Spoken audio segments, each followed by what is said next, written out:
বাবা এসেছিল থানায় 5 দিনের কন্যা সন্তান নিখোঁজের সাধারণ ডায়েরি করতে, কিন্তু পুলিশ তদন্তে নেমে দেখল 5 দিনের ওই কন্যা সন্তানকে পানিতে ফেলে হত্যা করছে তার গর্ভধারিণী মা। কারণ তাদের আরও দুটি কন্যা সন্তান ছিল। ঘটনাটি ঘটেছে সাতক্ষীরা কলারো উপজেলার রঘুনাথপুর গ্রামে। এই ঘটনায় নবজাতকের মা শারমিন সুলতানাকে গ্রেপ্তার করেছে পুলিশ। বরুণ ব্যানার্জির তথ্য ছবিতে বিস্তারিত। 5 দিন আগে জন্ম নেয় শিশু জান্নাতুল। মা বাবার ঘর আলো হবার কথা থাকলেও শিশুটি মায়ের মনে আঁধার হয়েই আসে। কারণ এর জন্য মা শারমিন সুলতানাকে কথা শুনতে হয়েছে শ্বশুরবাড়ির লোকজন থেকে বলে দাবি সেই মায়ের। এর আগে ইব্রাহিম খলিল ও শারমিন দম্পতির ঘরে আরও 2 সন্তান জন্ম নেয়, দুজনই কন্যা। সাতক্ষীরার কলারোয়া আরোগ্য ক্লিনিকে তৃতীয় কন্যা সন্তানের জন্ম দেন শারমিন সুলতানা। মা ও শিশুকে শনিবার সুস্থ অবস্থায় বাড়িতে আনেন স্বামী ইব্রাহিম খলিল। বাড়িতে আনার 5 দিন পর সোমবার রাত 12:15টার দিকে উপজেলার নৌখালের কাজিরহাট সেতুর পাশ থেকে ওই নবজাতকের মরদেহ উদ্ধার করে পুলিশ।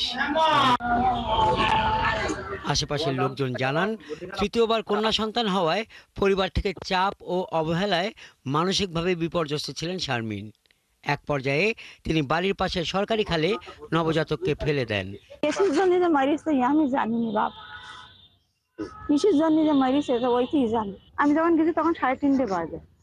এবার আমি কাছে কি সাড়ে 9 তুমি এই জায়গায় কেন? ঠিক দুপুরবেলা তুমি বাগানে কি করছো? তা তুমি আতুর অবস্থায় মেয়ে 5 দিন এখানে কবরশালা বাগান, তা তুমি এই জায়গায় কি করছো? আমার মা নোর আইলো তাই খুঁজে এলাম। পুলিশের সামনে বলতে কি একবার বলতে আমি 2টার সময় শুইলাম, 5টার সময় উঠেছি। একবার বলতে আমি 3টার সময় শুইলাম, হইলো 6টার সময় উঠেছি। এবার ওরা সব কেতে কি করে দেরি হইলো। পরপর 2 কন্যা সন্তান হওয়ায় ইব্রাহিমের পরিবার আশা করেছিল এবার পুত্র সন্তান হবে। তৃতীয় সন্তান ও কন্যা হওয়ায় পরিবারে কিছুটা অসন্তোষ দেখা দেয়।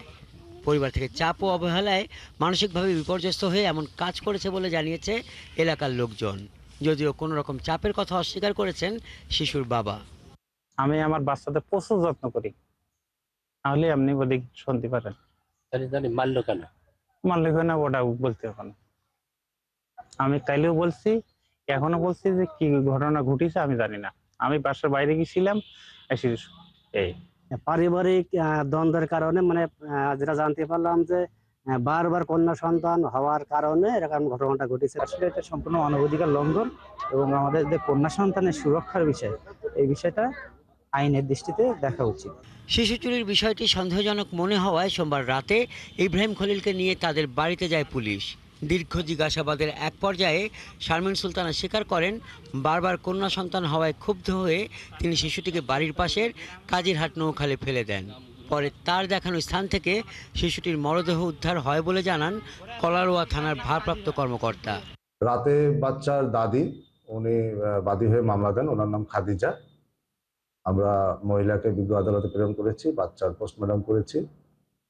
ইভেন আজকে ওই মহিলা তার স্বীকারোক্তিমূলক জবানবন্দি বিজ্ঞ আদালতে প্রেরণ। এদিকে মানবিক অবক্ষয়, দারিদ্র্য, শিক্ষার অভাবের কারণে এমন অপরাধ হচ্ছে বলে মনে করেন সাতক্ষীরা সরকারি কলেজের রাষ্ট্রবিজ্ঞানের শিক্ষক।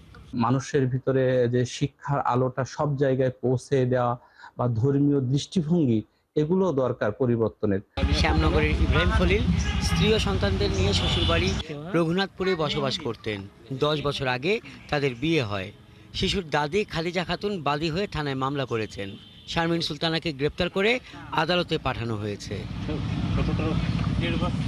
হাসান আহমেদ, 71।